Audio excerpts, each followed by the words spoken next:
आगे क्या हो सकता है? मामला अब हाई कोर्ट पहुंच सकता है। साथ ही आपको बता दें कि सजा पर स्टे की मांग कर सकते हैं और सजा पर स्टे मिलने पर विधायकी बरकरार रहेगी। और इसी के साथ अब खबरों में आगे बढ़ेंगे। इसी बीच आपको बताते चले कि जग्गी मामले पर भी सुनवाई हुई है। जग्गी हत्याकांड में छत्तीसगढ़ हाईकोर्ट का बड़ा फैसला सामने निकल कर आया है। अमित जोगी को बिलासपुर हाईकोर्ट से बड़ा झटका लगा है। जग्गी हत्याकांड में अमित जोगी दोषी करार दिए गए हैं और राम अवतार जग्गी हत्याकांड मामले में कोर्ट का यह ऑर्डर सामने निकल कर आया है। अमित जोगी को 3 हफ्ते में सरेंडर के निर्देश दिए गए हैं कोर्ट की तरफ से। पहले सबूत के अभाव में अमित जोगी को किया गया था बरी। ये बड़ी जानकारी लगातार हम आप तक पहुंचा रहे हैं। सुप्रीम कोर्ट के निर्देश पर केस को किया गया है रीओपन। सीबीआई ने कोर्ट में 11,000 पन्नों की रिपोर्ट पेश की थी। जांच के बाद अमित जोगी पर भी चार्ज लगाए गए थे। अंतिम सुनवाई के बाद बताते चले कि अमित जोगी को दोषी माना गया है। 4 जून 2003 को हुई थी राम अवतार जग्गी की हत्या। तो ये बड़ी जानकारी हम आप तक पहुंचा रहे हैं, जहां आपको बताते चले कि इस मामले पर भी फैसला सामने निकल कर आ गया है और 3 हफ्ते में सरेंडर करना होगा।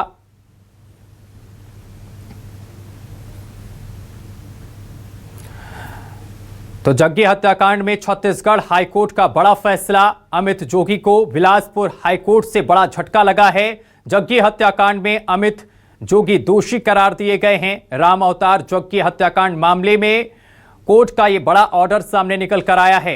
अमित जोगी को 3 हफ्ते में सरेंडर करने के निर्देश दिए गए हैं। पहले सबूत के अभाव में अमित जोगी को किया गया था बरी। सुप्रीम कोर्ट के निर्देश पर केस को किया गया रीओपन। देखिए, आज हनुमान जयंती है। मैं सर्वप्रथम उन्हें प्रणाम करते हुए उनका विशेष आशीर्वाद मुझे प्राप्त हुआ। मेरे परिवार की 20 साल की तपस्या आज सफल हुई। जो मेरा विश्वास था न्यायालय के ऊपर, जो मेरे यकीन था कि आज सत्य की जीत हुई है, आज मेरे पापा को न्याय मिला है, जिसके लिए मैं अनेकों और लाखों लोगों का आभार व्यक्त करता हूं। जिस पूरी जर्नी में जिन्होंने मेरा साथ दिया, न्याय का साथ दिया, सत्य का साथ दिया और आखिरकार मुख्य आरोपी अमित जोगी जेल में जाएंगे, जिसको लेके जग्गी परिवार खुश तो नहीं हो सकता क्योंकि पिता खोया है मैंने, पर एक न्याय की जीत हुई है, जिसके लिए मैं माननीय न्यायालय का, सीबीआई का, सबका मैं आभार व्यक्त करता हूं।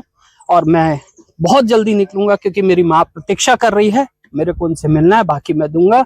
मेरी आज सत्य की जीत हुई है। Thank you. और इस खबर पर अधिक जानकारी के साथ हमारे संवाददाता वीरेंद्र गवई हमारे साथ जुड़ गए हैं। वीरेंद्र, अमित जग्गी को बड़ा झटका लगा है। कोर्ट की तरफ से 3 हफ्ते में सरेंडर करने का निर्देश दिया गया है। हाँ बिल्कुल, अमित जोगी को बड़ा झटका है क्योंकि पहले उन्हें कोर्ट ने बरी किया था और सुप्रीम कोर्ट के निर्देश के बाद ये जो पूरा मामला है वो हाई कोर्ट पहुंचा, केस रीओपन किया गया है। अब इसमें सुनवाई हुई है, जिसके बाद अंतिम फैसला सुनाया गया है। हाई कोर्ट ने अमित जोगी को दोषी करार दिया है और उन्हें 3 हफ्ते में सरेंडर करने का निर्देश दिया है। इस ऐसे में जो सतीश जग्गी हैं, जो कि राम अवतार जग्गी के पुत्र हैं, उन्होंने इसे सत्य की जीत बताया है। वहीं अमित जोगी का कहना है कि उनके साथ अन्याय हुआ है, उन्हें बिना सुनवाई के मौका दिए फैसला सुनाया गया है और उन्होंने अब सर्वोच्च न्यायालय का रुख करने की बात कही है। तो एक बड़ा फैसला है हाई कोर्ट ने जो दिया है। पिछले 20 साल से ये पूरा मामला चल रहा था और सतीश जग्गी इस पूरे मामले को राजनीतिक साजिश के तहत हत्या करार देते थे और इस मामले में 28 लोगों को पहले ही सज़ा सुनाई गई थी। एक जो इसके आरोपी हैं अमित जोगी, उन्हें बरी किया गया था, जिनको दोषी करार दिया गया है। जी बिल्कुल वीरेंद्र, यहां पर अमित जोगी को बड़ा झटका लगा है। ऐसे में जिस तरीके से कोर्ट की तरफ से कहा गया है कि 3 हफ्ते में उनको सरेंडर करना है, आगे की प्रक्रिया क्या कुछ रहने वाली है? देखिए, जो हाई कोर्ट का आदेश है उसके मुताबिक अमित जोगी दोषी करार दिए गए हैं और 3 हफ्ते में उन्हें सरेंडर करना होगा। हालांकि उन्हें कितनी सज़ा होगी इस बारे में अभी कुछ नहीं पता चल सका है। जब हाई कोर्ट से ऑर्डर आएगा, ऑर्डर अपलोड होगा, उसके बाद ये पता चल सकेगा कि उनकी सज़ा उन्हें कितने साल की सज़ा दी गई है हाई कोर्ट के द्वारा। लेकिन अमित जोगी का कहना है कि वो इस पूरे मसले को लेकर अब सुप्रीम कोर्ट जाएंगे, तो ये पूरा मामला सुप्रीम कोर्ट जा सकता है। लेकिन अमित जोगी के लिए एक बड़ा झटका है, क्योंकि सुप्रीम कोर्ट से कोई फौरी तौर पर उन्हें राहत नहीं मिली तो उन्हें जेल जाना होगा। जी हाँ, वीरेंद्र, एक बार हमारे दर्शकों को समझाइए कि क्या कुछ पूरा मामला है ये।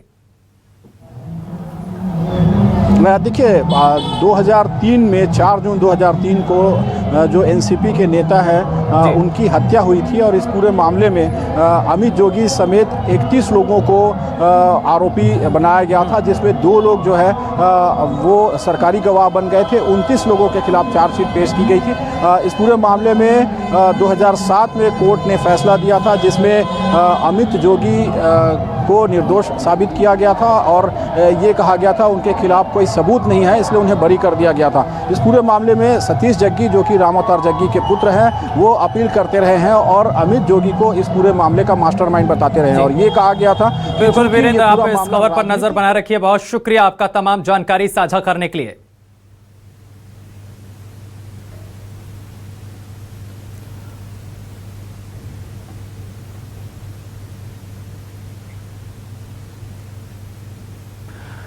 तो ये बड़ी और अहम जानकारी लगातार हम आप तक पहुंचा रहे हैं, जहां आपको बताते चले कि आज माननीय उच्च न्यायालय ने मेरे विरुद्ध सीबीआई की अपील को मात्र 40 मिनट में स्वीकार कर लिया। जिस व्यक्ति को ट्रायल कोर्ट ने पूर्णतः दोषमुक्त कर दिया था, उसे आज बिना एक शब्द सुने दोषी करार दिया है। यह अप्रत्याशित है। अदालत ने मुझे 3 हफ्ते के अंदर सरेंडर करने का समय दिया है। मुझको लगता है कि मेरे साथ गंभीर अन्याय हुआ है। मैं न्याय व्यवस्था पर पूरा विश्वास रखता हूं। मुझे पूरा भरोसा है कि सर्वोच्च न्यायालय, सुप्रीम कोर्ट से मुझे न्याय अवश्य मिलेगा। मैं पूर्ण शांति, आस्था और धैर्य के साथ आगे बढ़ रहा हूं। सत्य की जीत अवश्य होगी। आप सभी मेरे लिए प्रार्थना जरूर करें।